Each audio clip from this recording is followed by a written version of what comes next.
சாமானியன் திரைப்படம் நாளை வெளியாகும்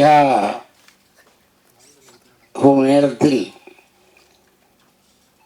பத்திரிகையாளர் அத்தனை பேரையும் ஊடகங்கள் அத்தனை பேரையும் சந்திப்பதில் எனக்கு மற்றற்ற மகிழ்ச்சி.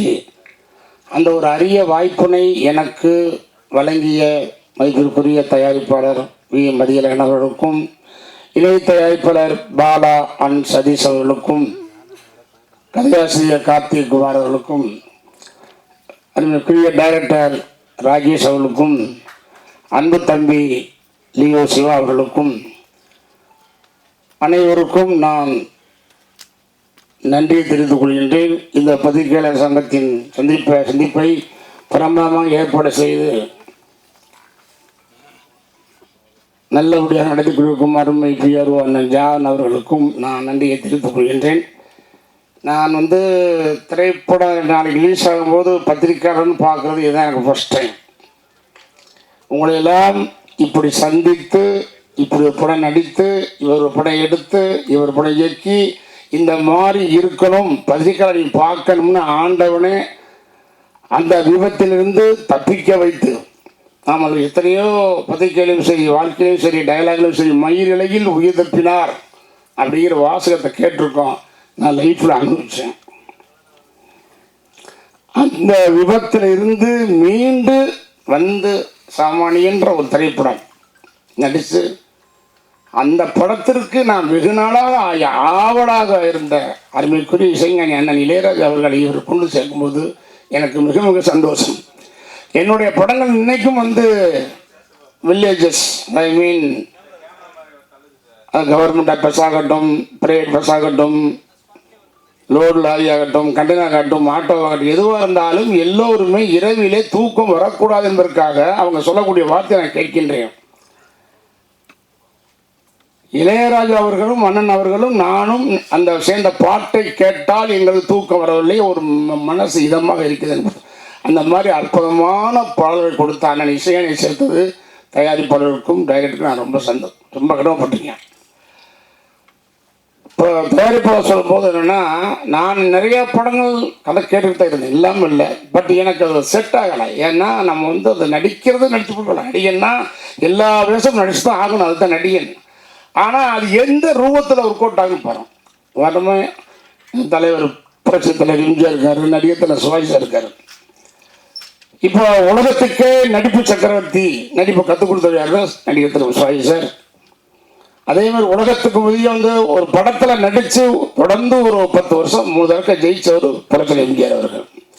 அவங்கவுங்களுக்கு அவங்க உண்டான விஷயமா இருக்கணும். இப்போ உதாரணமாக தில்லானா மோகனம்ன்ற படம் உங்களுக்கு ஞாபகம் ஒரு கரகாட்டக்காரன்னா அந்த படம் ஞாபகம், தில்லானா மோகனம்பாள். தில்லானா மோகனம்பாள் படத்தில் புரட்சி தலைவர் எம்ஜிஆர் அவர்களும் 1000 ஒரு படத்தில் நெய்தலம் சிவாஜி சார் நடிச்சிருந்தால் எப்படி இருக்கும்? மேட்சாக ஒரு தடவை டிஸ்ட்ரிபியூட்டராக சொன்னாங்களாம் தலைவர் எம்ஜிஆர்கிட்ட, என்ன தலைவரை நீங்கள் இப்படி நடிச்சுக்கிட்டு இருக்கீங்க, நல்லா சிவாஜி சார் ரொம்ப நல்ல கெப்பாசிட்டி நடிங்க அப்படின்னா சொன்னோன்னா தலைவர் யோசிச்சிருக்காரு எம்ஜிஆர், அப்படியா ட்ரை பண்ணுவோம். சிவாஜி சார்ட்ட போய் அவங்க டிஸ்ட்ரிபியூட்டரில் என்ன நீங்கள் எல்லா படத்தையும் பரமாமல் ஆக்ட் பண்ணுறீங்க, ஆனால் தலைவர் எம்ஜிஆர் மாதிரி கேப்சர் பண்ணணும்னு சொல்லியிருக்காங்க. சிவாஜி சார் சரின்னு இருக்காரு. அதுக்காக 2 பேரும் ட்ரை பண்ணும்போது அந்த 2 பேர் படத்துக்கு டைரக்ஷன் ராமண்ணா சார். அந்த படம் புரட்சியில் ஆக்ட் பண்ண படம் பாசம், ராமண்ணா டைரக்ஷன். அதில் தலைவர் கிளிமாட்டி இறந்துருவார், படம் போகலை. தங்கச்சுரகம் படம் சிவாஜி சார் ஆக்ட் பண்ணார், அது தலைவர் பாட்டு பாடி அது மாதிரிலாம் பண்ணும்போது அதுவும் டைரக்ஷன் ராமண்ணா. தங்கச்சுரகம் போகலை. ஸோ புரட்சி தலைவர் எம்ஜிஆர் மாதிரி சிவாஜி சார் ஆக்ட் பண்ணும்போது மக்கள் ஏற்றுக்கல, சிவாஜி சார் மாதிரி புரட்சி தலைவர் எம்ஜிஆர் இப்போ ஏற்றுக்கல. இது நான் சொல்கிறது பல வருஷத்துக்கு முன்னால். அப்போ அது டிஸ்ட்ரிபியூட்லாம் ஓடியான்னு சொன்னாங்களாம் சிவாஜி சார்கிட்ட, அண்ணா நீங்களாவே நடிங்கண்ணா, அது உங்களுக்கு அதுதான் கரெக்டு. தலைவர்கிட்ட போய் தலைவா நீங்கள் உங்களுக்கு பற்றி தான் கரெக்ட் சொன்னாங்களா, இதை நான் கேள்விப்பட வேண்டும். அதனால் எந்த விஷயத்தில் நான் நடித்தா என்னை ஏற்றுக்குருவாங்களோ ஒத்துக்குருவாங்களோ அப்படித்தான் நான் ஆரம்பத்துலேருந்து வந்திருக்கேன். நான் நடித்து கார் வாங்கணும், பங்களா வாங்கணும், ஆடி கார் வாங்கணும், ஆவணி கார் வாங்கணும், அதெல்லாம் எனக்கு நோக்கம் அல்ல. ஆரம்பத்திலே கதையை கேட்ப பிடிக்கணும், எனக்கு நடிக்கணும், என்னுடைய பிடிக்கணும்னா தொடர்ந்து வந்த படங்கள் எல்லாமே எனக்கு நான் போய் அவங்கள ப்ரோக்ராம் கூப்பிடல, இப்படி வாங்க கதை பண்ணுங்க, அதுவாகவே வந்த படங்கள் எல்லாமே. அது நம்ம ஒரு நல்ல ஒரு உண்மையிலே முதல் படம் என்னுடைய குருநாதர் இயக்குனர் அழகப்பன் சார் அவர்கள் இல்லைனாலும் என்னை ஹீரோவாக உருவாக்குனவர். அந்த பட தயாரிப்பாளர் சிவராந்தசன் திருச்செந்தூர் இருக்கிறாரு. இன்னொரு தயாரிப்பாளர் ராவணன் சார் அவரை வரைஞ்சிட்டாரு. இன்னொரு தயாரிப்பாளர் நாகராஜ் அவர்கள். இவங்க நான் மறக்க மாட்டேன். ஆனால் திருப்பி அதுலேருந்து படிப்படியாக வளர்ந்து எவ்வளோ படங்கள் நடித்து பாருங்கள். ராமராஜன் அப்படின்ற பற்றி இண்டஸ்ட்ரியில் ஒன்லி 4 வருஷம் தான் என்னுடைய திரைப்பயணம்.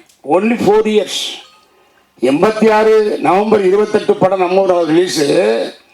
87, 88, 89, 90 ஒன்லி 4 வருஷமே பீக்கில் இருந்த ராமராஜன் இன்னைக்கு வரைக்கும் மக்கள் மனசுல நினைச்சிருக்காங்கன்னா அதுக்கு அருமைக்குரிய அண்ணன் இசைஞானியுடைய அமைத்த பாட்டு ஒன்று தான் இன்று மக்கள் மத்தியில் ஓடிக்கொண்டிருக்கிறார். என்னை ஞாபகப்படுத்திக்கிட்டு இருக்கு. கிராமத்து மக்களையும் சாதாரண ஏழை எளிய மக்களையும் சராசரி மக்களையும் அன்புக்குரிய வியாபார மக்களையும் உழைக்கும் வர்க்கத்தையும் போய் அந்த வரிகள் போய் டச் பண்ணி இன்னைக்கு ராமராஜன் பேசுறாங்க. எத்தனையோ கதையை கேட்டாலும் இந்த படம் கதை சொல்ல வந்தாங்க. டேரக்டர் சார் அவர்களும் மதி சார் அவர்களும் பாலா சதீஷ் கார்த்தி வந்தாங்க. நான் நிறையா படம் கேட்பேன். இவங்க வரும்போது சரி எல்லாரும் சொல்லுவாங்க, ஒருத்தர் வந்தார் நீ இன்ட்ரோவில் என்ட்ரி ஆகிக்க அப்படின்னு. அப்போயும் மனசுக்குள்ள ஓகே முடிஞ்சு வச்சு நீ வர முடியாது அவ்வளோதான். ஏன்னா இன்றைக்கி மன்றங்கள் நீங்கள் பார்த்தீங்கன்னா உள்ளே இல்லை வேலை செய்யலாம். நீங்கள் வேணால் டெஸ்ட் பண்ணி பாருங்கள் எப்பவுமே கேளுங்க. அவ்வளவு ஒரு இன்னும் ஆச்சரியமான விஷயம் எனக்கே கண் கலகு. 12 வருஷத்துக்கு அப்புறமும் என் ரசிகர்கள் இன்னைக்கு எனக்கு பிறகாங்கன்னா கிரேட் கிரேட். அந்த ரசிகர்கள் ஒத்துக்கிறோம். அதனால அந்த முதல்ல அந்த கதையுடைய அமைப்பை பார்ப்பேன். என்னடா அது ஏதாவது நடிச்ச முடிச்சுக்குங்க நடிக்கலாம் காசை வாங்கி போட்டு. ஏதாவது ஒரு தாய் ஐயோ என் பிள்ளை இப்படி போய் நடிச்சிருச்சு இதுக்கு வீட்டிலே இருந்துக்கலாம் அந்த பையன் அப்படின்னு கூடாது. பரவாயில்ல பையன் நடித்தா நல்லா நடிச்சிருக்கான் பையனா. என்னுடைய படங்கள் வந்தால் இதெல்லாம் இருக்காது, இதை எதிர்பார்த்து வர்றோன்னு நான் ஏமாற்றக்கூடாது. எத்தனையோ கதையை பண்ணாலும் அவங்க கதை சொல்லும்போது நான் உன்னிப்பாக கவனித்தேன். இதை நான் பண்ணலாம் போது முதல்ல ஒரு 5 நிமிஷம் கேட்டோடனே முடிவு பண்ணிட்டேன். ஓகே ஒரு மாதிரி போகுது அப்படின்னாலும் நம்முடைய கேரக்டர் தன்மையும் கட்டக்கூடாது, அதே மாதிரி நம்ம பழசு டைப்பாக போயிடக்கூடாது. இந்த ஜென்ரேஷன் மட்டும் இல்லை, போன ஜென்ரேஷன் இல்லை, நாளைக்கு ஜென்ரேஷன் மாறிச்சுன்னு சொல்கிறத தவிர ரேஷன் கடை இன்னைக்கு கூட்டம் அப்படி தான் இருக்குது. அதனால் எந்த ஜென்ரேஷனுக்கு போதும் அந்த மாதிரி டைரக்ட் பண்ணியிருக்காரு, தயாரிப்படுத்துக்காரு. கதை எப்படி கதை சொல்லி முடிச்சோன்னா நான் இன்ட்ரோல் சொன்னாங்க. நான் கதை முடிஞ்சிச்சேன்னு கேட்டேன். இல்லை சார் இதுதான் இன்ட்ரோல்னாங்க. நீங்கள் படம் பாருங்கள் சார், பத்திரிக்கையாளர்கள் உங்களை மீறி ஒரு விஷயம் நாட்டுக்குள்ளே போகாது. வடகொரியா கேள்விப்பட்டிருப்பீங்க, நான் கேள்விப்பட்டேன். அங்கேருந்து ஒரு நியூஸ் வெளியே போகாது, வெளியே ஒரு நியூஸ் சொல்ல வராது. இந்த வடகொரியாவை நான் கேள்விப்பட்டேன். அது மாதிரி உங்கள் பத்திரிகையாளர்கள் ஊடகங்கள் இல்லாமல் இன்னைக்கு யாருக்கு எந்த நியூஸ் தர்றதில்லை. ஏன்னா எங்களுக்கு நியூஸை முதல்ல தெரிவிக்கிறத நீங்கள் தான் போகிறீங்க டிவியில். நீங்கள் சொல்லித்தான் நாங்கள் பார்க்குறோம் வீட்டில். இதுதான் உண்மை. அது மாதிரி என்னை பொறுத்த வரைக்கும் அவங்க சொல்லும்போது இந்த இன்ட்ரோல் பிளாக் பாருங்கள். 100% சினிமாவில் நான் பெருமைக்காக சொல்லலை, உரிமையாக சொல்கிறேன், உண்மையை சொல்கிறேன். நீங்கள் வேணால் விசாரித்து எழுதுங்க. ராமராஜன் சொல்கிறது உண்மையாக பொய்யா? ஒரு திரையரங்கில் டூரிங் டாக்கீஸ் ஒரு சினிமாவுடைய அடித்தளம் ஆரம்பத்தில் ப்ரொடியூசர் பிள்ளையாசி போடுற படம் இருக்கலாம்னு, அதுக்கப்புறம் டைரக்டர், அப்புறம் ஆர்டிஸ்ட், கதை ஓகே பண்ணி எல்லாம் பண்ணி ஷூட்டிங் பண்ணி டப்பிங் பண்ணி எல்லாம் பண்ணி ரீரிகாய் பண்ணி பாட்டு போட்டு எல்லாம் எடுத்து தேட்டர் ரிலீஸ் பண்ணி டிஸ்ட்ரிபியூட்டர் வாங்கி அப்புறம் பி சென்டர் சீசன் கடைசியாக போய்க்கு சேருது. அங்கே காவிரி நினைக்கிற தண்ணீர் கடமடைக்கு போகிற மாதிரி இந்த திரையரங்கத்தில் ஃபர்ஸ்ட் காப்பி படம் இங்கே லாஸ்ட் தான் டூரிங் டாக்ஸில் போய் நிற்கிறதா லாஸ்ட் சினிமா. அந்த டூரிங் டாக்ஸ்லேருந்து ஆரம்பித்த வாழ்க்கை தான் இந்த ராமராஜன் வாழ்க்கை. இது கடவுள் கொடுத்த வரப்பிரசாதம். அங்கிருந்து உதவி டைரக்டர், அசிஸ்டன்ட் டைரக்டர் ஆகி நடிகனாகி ப்ரொடியூசர் ஆகி டிஸ்ட்ரிபியூட்டர் ஆகி ஏன் தேட்டர் கூட வாங்கினேன். அது கதை சொல்லும்போது அதான் சொன்னார் யாரோ கதை இன்ட்ரோல் பாருங்க. நீங்கள் எல்லாம் கண்டிப்பாக இது மாதிரி ஒரு இடைவேளை எந்த படத்தில் வந்ததில்லை. நானும் படம் 5 வருஷம் தேட்டரில் செஞ்சேன். சின்ன வயசுலேருந்து படம் பார்க்கறதே படம் பாருனவன். இந்த இன்ட்ரோல் கிடையாது. அருமையான சப்ஜெக்ட், மக்களுக்கு அன்றாடம் இது நடக்கக்கூடிய ஒரு விஷயம், எல்லோரும் மனதையும் பாதிக்கக்கூடிய விஷயம். நீ எல்லாம் பார்க்குறேன் என்ன ராமராஜ் இதையே சொல்கிறாரு, எப்போ தான் இன்ட்ரோலுங்கிறார் அதுங்கிறாருங்கிறாரு. அந்த மாதிரி நடக்கிற விஷயம். நான் படம் எவ்வளோ பார்த்துருக்கேன், 100 படம் வேலை செஞ்சேன். இல்லை அவங்க கதை சொல்லி முடிச்சோன்னே டைரக்டர் கேட்கும்போது சப்ஜெக்ட் சூப்பர் சார் நல்லா இருக்கு, என்ன டைட்டில்னு கேட்டேன். ஏன்னா எனக்கு எப்போவும் இந்த டைட்டிலுங்கிறது மிகப்பெரிய ஒரு விஷயம். ஏன்னா அந்த டைட்டில் நம்ம மனிதர்களுக்கும் இந்த அண்ணன் நெல்லை சுந்தரராஜன் சுந்தரராஜன் பார்த்தா நெல்லை சுந்தரராஜன் ஆகும். அந்த பேர் தான் முக்கியம். அதனால் டைட்டில் வந்து ரொம்ப கேர்ஃபுல்லாக பார்ப்பேன். அப்பா வந்து வேற ஒரு டைட்டில் சொன்னாங்க. இல்லை சார் சரியாக வராது, அது நான் வந்து அப்புறம் சாமானியன்னு சொன்னாங்க. சாமானியன்னு சொன்னோன்னே எனக்கு டக்குன்னு வெளிச்சாச்சு. எனக்கு வேற ஒருத்தர் சப்ஜெக்ட் சொல்லும் போதும் இந்த மாதிரி ஒரு டைட்டில் சொன்னார். சார் அதை சொல்லாலும் என்ன அது எப்படி உங்களுக்கு தெரியும் அப்படின்னு. இல்லை சார் இது நான் 4 வருஷம் என் கம்பெனியில் மெயின்டைன் பண்ணுறேன் அப்படின்றாரு. நல்ல டைட்டில், ஓகே சூப்பர். நாங்கள் எடுத்துட்டாங்க. எடுத்து வந்து போய் சொன்னது மாதிரி இல்லாமல் அப்படியே ஸ்கிரீனில் அழகாக டைட்டில் எடுத்தார். இந்த படத்தினுடைய கதையை வந்து ரயில் இன்ஜின் டைரக்டர் அந்த ரயிலில் first AC, second AC, third AC, second class, ஹேண்டிகிராஃப்ட்னு ஒரு பொட்டி, லேடிஸுக்கு பொட்டி, அண்டர்சர் பொட்டிங்க மாதிரி எல்லா பொட்டியும் இணைச்சு அழகாக இழுத்து கொண்டு ஒரு படமாக கொண்டு கொடுத்துறாரு ராஜேஷ் அவர். அதை நான் பாராட்டுறேன். ஒவ்வொரு கேரக்டர் சின்ன சின்ன கேரக்டர்ஸ் கூட ரொம்ப நான் ரொம்ப ஒரு ஒரு என்ன தெரியாமல் இருந்தது. கதை சொல்லி முடிச்சோன்னு நான் உங்களுக்கு கை கொடுத்தேன் டைரக்டருக்கும் அவன் கதாசிரியருக்கும். ஏன் கை கொடுத்தேன்னா அந்த சொன்ன உடனே நான் கை கொடுத்தது சூப்பர் கதை இன்ட்ரோல் வரைக்கும் நான் சந்தோஷமாக கை கொடுத்த கேளுங்க, ரொம்ப தேங்க்ஸ் சார். இந்த படத்தில் எனக்கு ஜோடி இல்லை. ஏன் தெரியுமா, இது காலகட்டம், இப்போ வேண்டாம் அதல்ல. ஜோடியில் ஆடி பாடுறது போது நான் கேட்கவும் இல்லை, அவங்க போட அருமையான மேட்டர், ரொம்ப தேங்க்ஸு. ஜோடி இல்லை, ஆனால் எனக்கு ஜோடி கொடுத்துருக்கீங்க. லெஃப்டில் ராதாரவன், லெஃப்டில் பாஸ்கர், போதும் நம்மளுக்கு தாங்கி போகிற தூணை இருப்பாங்கன்னு நினச்சி கரெக்டாக அதை டைரக்ட் ஹேண்டில் பண்ணி கொண்டு விட்டார். ஆனால் எனக்கு ஒரு சின்ன ஒரு குறைபாடு மனசு இருந்தது, போகுது ஓகே அப்படின்னு. என்ன மனசில் ஓடிக்கிட்டு இருக்குன்னா, அது அண்ணன் ராஜான்னு இருந்தாலும் இளையராஜன் நல்லா ரொம்ப நாளாக எனக்கு போக முடியல. ஏன்னா பட்ஜெட்டு அப்படியே போக முடியல. ஆனால் ஒரு ஸ்டேஜில் டைரக்டர் பிடிச்சி சொல்லி இளையராஜன் இப்போ இருக்கும். ஐயோ சார் இப்போடா கேட்பீங்க சார், ரொம்ப வருஷம் ஆச்சு சார். அண்ணன் படம் 2000 பண்ணது சார், 23 வருஷம் உடனே கூட்டிட்டு ஓடணும் ராஜான்ட்டேன். ஆனால் அந்த படத்தில் வந்து பாட்டு இல்லை, அதனால தான் நான் அவங்கள ப்ரெஸ் பண்ணல. ஒரு சீக்வன்ஸே இருக்கும். பட் அதை அண்ணன்ட்ட கேட்டேன்னா அண்ணன் அழகாக சொன்னார், ராஜா அண்ணன், ஏய் நீயும் நானும் சேர்ந்தா ஆடியன்ஸ் பாட்டு எதிர்பார்ப்பான், நீ பாட்டே இல்லாமல் படம் கொண்டாந்துருக்கேன். இல்லைண்ணே யாருமே வரலண்ணே, இவங்க தான் வந்தாங்க, பண்ணி கொடுத்துருக்கேண்ணே, பண்ணி கொடுத்துருக்கேன். அழகாக ஒரு பாட்டு போட்டார் சார். நம்ப மாட்டீங்க, இன்னைக்கு உலக அளவில் ஒரு இசை விஞ்ஞானி 1007 படங்கள் நினைக்கிறேன், இன்னைக்கு இல்லை எந்த ஜென்ரேஷனும் போதோடைய பாட்டு போட்டவர் அவர் வந்து சார் பேசி முடிச்சோன்னு டைரக்டர் சொல்கிறாரு, நான் 10% முடிச்சு வந்தாச்சு. திடீர் எந்த விதமான கமிட்மெண்ட்ஸுக்கு பண்ணலாம், எதுவும் பண்ணல சார். ராஜன் சொன்ன வார்த்தை மேனேஜர் ஸ்ரீராம் சார் பேசுகிறாரு என்கிட்ட, அண்ணே உங்கள் ரீலில் எடுத்து உடனே அனுப்புங்க, ரீல் கடி அண்ணே ஸ்டார்ட் பண்ணாங்க. நல்ல கடி பிடிச்சிருக்கேன். என்ன சார் ராஜன் சொன்ன வார்த்தை இன்றைக்கி வந்து எங்கேயும் பார்க்க முடியாது. நான் பார்த்துருக்கேன், பிஸியான கரகாட்டக்காரன் பாட்டுக்காரன் அவர் அண்ணன் பார்த்துருக்கேன்.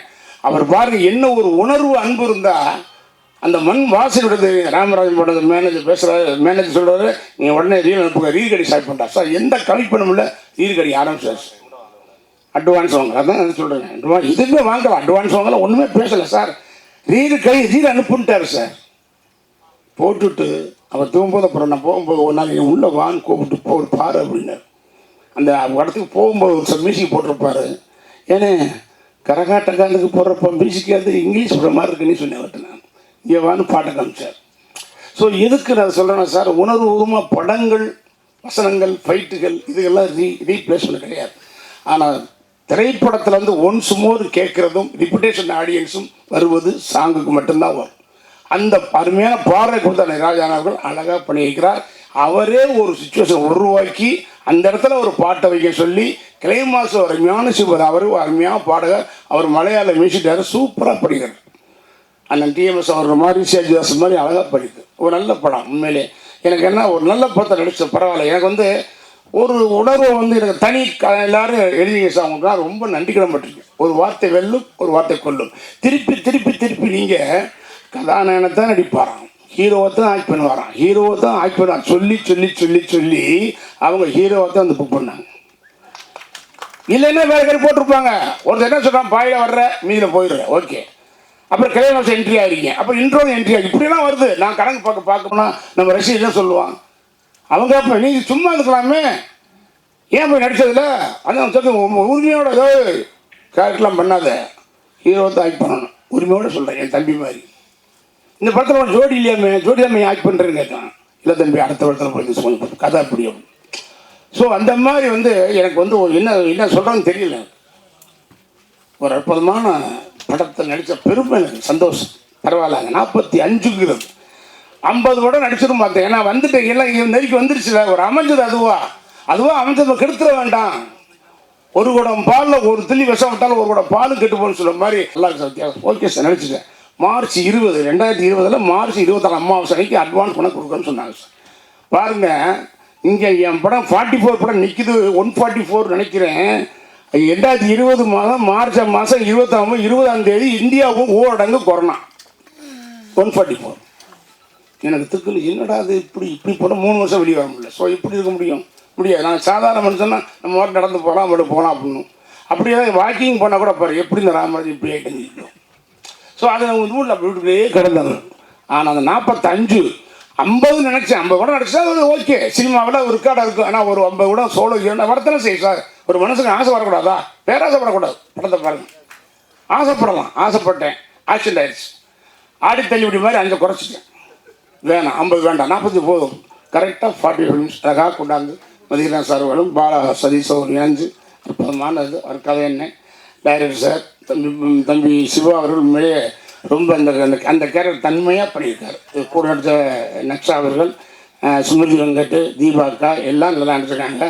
நக்ஷா சார்னா அருமையாக பண்ணியிருக்காங்க.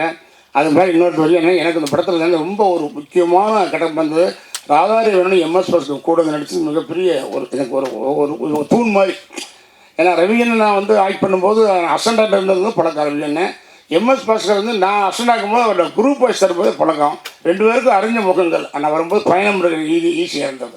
ஆனால் இந்த படத்தை என்ன ஒரு இதுனா கரெக்டாக கேஎஸ் ரவிக்குமார் டைரக்டர் ஒரு மேட்டர் சொல்லும்போது சார் சொன்னால் போட்டுவோம் அப்படின்னு. ஆனால் இந்த கேரக்டர் வேண்டாம், அது கொஞ்சம் கம்மியாக இருக்கும், பெரிய கேரக்டர் போடணும்னு சொல்லி கேஎஸ் ரவிக்குமார் உள்ளே வந்தார். அது ஒரு அன்புக்கு என்னுடைய அழைப்பு கட்டுப்பட்டு இந்த படத்தில் நடிக்க ஒத்துக்கிட்ட டைரக்டர் கேஎஸ் ரவிக்குமாருக்கு நான் ரொம்ப நன்றி சொல்ல கடமைப்பட்டிருக்கேன். ஏன்னா கேஎஸ் ரவிக்குமார் கடைசியாக வந்து என்கிட்ட ஒரு 14 days அசோசியேட்டை மட்டும் ஒர்க் பண்ணார். பெத்தமினஸ் அது இன்னும் நின்று வச்சு நிற்கல. ஆனால் அதுக்கப்புறம் அவர் போய் படம் பண்ணி மிகப்பெரிய ஒரு டைரக்டர் ஆகிட்டார். எனக்கு சந்தோஷம், உண்மையிலே பரவாயில்ல. அந்த மாதிரி நன்றி விசுவாசம் எல்லாமே அது ரவிக்குமார் மறக்க முடியாது. அது மாதிரி technician cameraman, editor, fight master, Siva எல்லாருமே ரொம்ப அருமையாக பண்ணாங்க. ஒன்றும் இல்லை, இதுதான் பத்திரிக்கையாளர்கள்லாம் உண்மையிலேயே ஓப்பனாக சொல்கிறேன். அது சில எதிலுமே நிறைய குறைகள் இருக்கும், இல்லாமல் இருக்காது, எதுவும் பண்ண முடியாது. மேலும் இருக்கும், மேடும் இருக்கும், பள்ளம் இருக்கும், துன்பம் இருக்கும், இன்பம் இருக்கும், கஷ்டம் இருக்கும், நஷ்டம் இருக்கும். அதான் இருக்கும். குறை இருக்கும். குறைகளை நீக்கி நிறைகளை எழுதி தயவு செய்து ஒரு உயிர் பிழைத்து வந்த ஒரு மனிதனை மீண்டும் மக்களிடம் நல்லபடியாக கொண்டு போய் சேர்க்கும் என்று இங்கே இருக்கக்கூடிய பத்திரிகையாளர்கள் மத்தியிலும் ஊடக மத்தியிலும் உங்கள் கால்களை ஒவ்வொரு காலம் கொண்டு கேட்கிறேன். படத்தை நல்லபடியாக மக்களை சேர்ந்தான் உலகம் சொல்லுவீங்க. எனக்கு பத்திரிக்கை போய் சொல்லாது, உண்மை தான் எழுதும். ஆனால் மக்கள்கிட்ட போய் சேர்க்கறது எந்த விஷயமாக, அது அரசியலாகட்டும், சினிமா ஆகட்டும், குடும்பம் ஆகட்டும், ஆஃபீஸ் ஆகட்டும், எதுவாக இருந்தாலும் மக்களை சேர்க்கறது ஊடகங்களும் பத்திரிக்கையாளன் தான். அதனால் இந்த அருமையான படத்தை பார்த்து நல்லபடியாக விமர்சனத்தை எழுதி எனக்கு ஒரு வாழ்க்கையும் அவர் ராகேஷ் அவர்களுக்கும் எல்லாருக்குமே ஒரு மறுவாழ்வு கொடுக்க வேண்டும் என்று உங்களை பணியம் போட்டு கேட்டுக்கொண்டு நன்றி கூறுகிறேன். வணக்கம். ரொம்ப நன்றி சார். 2 ஆண்டுகள் ராத்திரி பகலாக உழைச்சி 36 ஆர்டிஸ்ட் காம்போவில் கொண்டு வந்து வேர்வை சிந்தி படத்தில் ஒர்க் பண்ண 100 டெக்னீஷியனுக்குமே தெரியும், வெளியில் கேளுங்க. அப்படி காப்பி ரெடி பண்ணி இன்றைக்கி கொண்டு வந்து இந்த இடத்துல சேர்த்துருக்கோம். திடீர்னு கடைசி நேரத்தில் வந்து கதை என்னது, நான் இப்போ இந்த ஹீரோட்ட சொன்னேன், அந்த ஹீரோட்ட சொன்னேன், நிறைய பேர் சொல்லிட்டு தான் இப்போ நிறைய வீடியோஸ் பார்த்துருப்பீங்க நீங்கள். அவங்கெல்லாம் டைரக்டர் ஆகும்போது அந்த லட்சணம் தெரியும் சார், அந்த வழி என்னன்னு தெரியும். எனக்கு இது 4th ஃபிலிம். தம்பிக்கோட்டை, தகடு மறைந்திருந்த பார்க்க மர்மம் என்ன, இது சாமானியன் என்னோட 4வது படம்.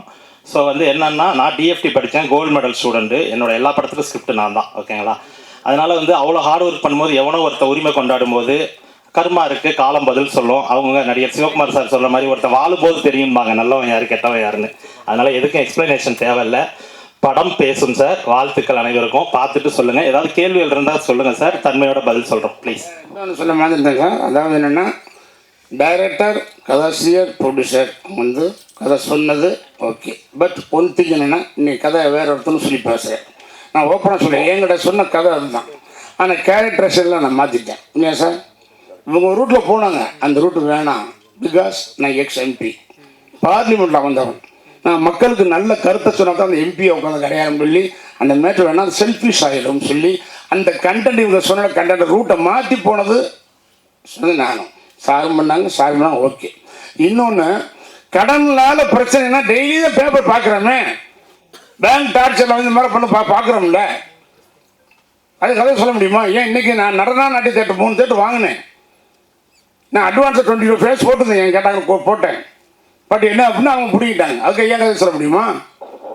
இதாவது என்னென்னா, ஒருத்தர் ஷூட்டிங் இருக்கும்போது அதை ஃபாலோ பண்ணி இதை சீன்களை கன்செப்ட் எடுத்து தெரியுமா சார்? எப்படியும் ஒரு ஹீரோ ஆக்ட் பண்ணுறாருன்னா ஒரு 4 நாள் 10 நாள் ஷூட்டிங் போய் ஒரு ஆளை விட்டு போனால் அவன் சொல்லி போகிறான். உடனே போய் உடனே எழுதி ஒரு கவர் பண்ணி ஒரு ரிஜிஸ்டர் பண்ணி டேட்டை போட்டு அப்படி முடியாது. ஏன்னா சொல்கிற கதை இன்னொருத்தர் சொல்கிறாருன்னு சொன்னால் இவங்க வந்த கேரக்டர்ஸ் ரூட்டு அந்த கதை தான். ஆனால் அதை மாற்றி வேற ஒரு ரூட்டில் போனது அதை ஒரு டைரக்ட் ப்ரமா பண்ணுறது.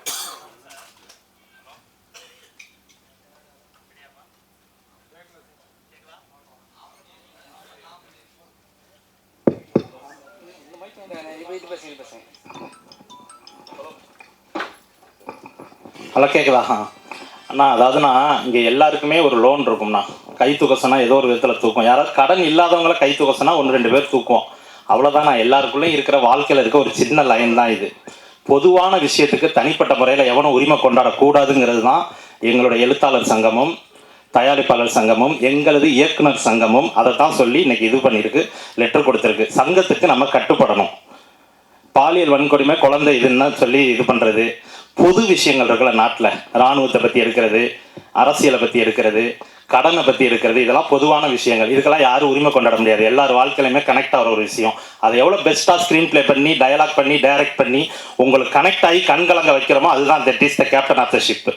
ஸோ என்ன சொல்ல வரோம் அப்படின்னா, எல்லார் வாழ்க்கையிலும் உள்ள கதை. இதுக்கு யாரும் உரிமை கொண்டாட முடியாது. நான் அது சம்மந்தப்பட்டு கேஸ் போட்டவங்களுக்கு சொல்கிறேன். அதனால அதெல்லாம் ஃபேஸ் பண்ணுறதுக்கு நாங்கள் ரெடியாக தான் இருக்கோம். எனிவே ரொம்ப நன்றி. ஒரு நல்ல படைப்பை உங்கள் முன்னாடி கொடுத்துருக்கோம். ப்ளீஸ். ஓகே, அனைவருக்கும் நன்றி. ஏன்னா நான் அந்த ராமராஜன் மீண்டும் அந்த திரையில் நீங்கள் பார்க்குறீங்க, அது ஓகே.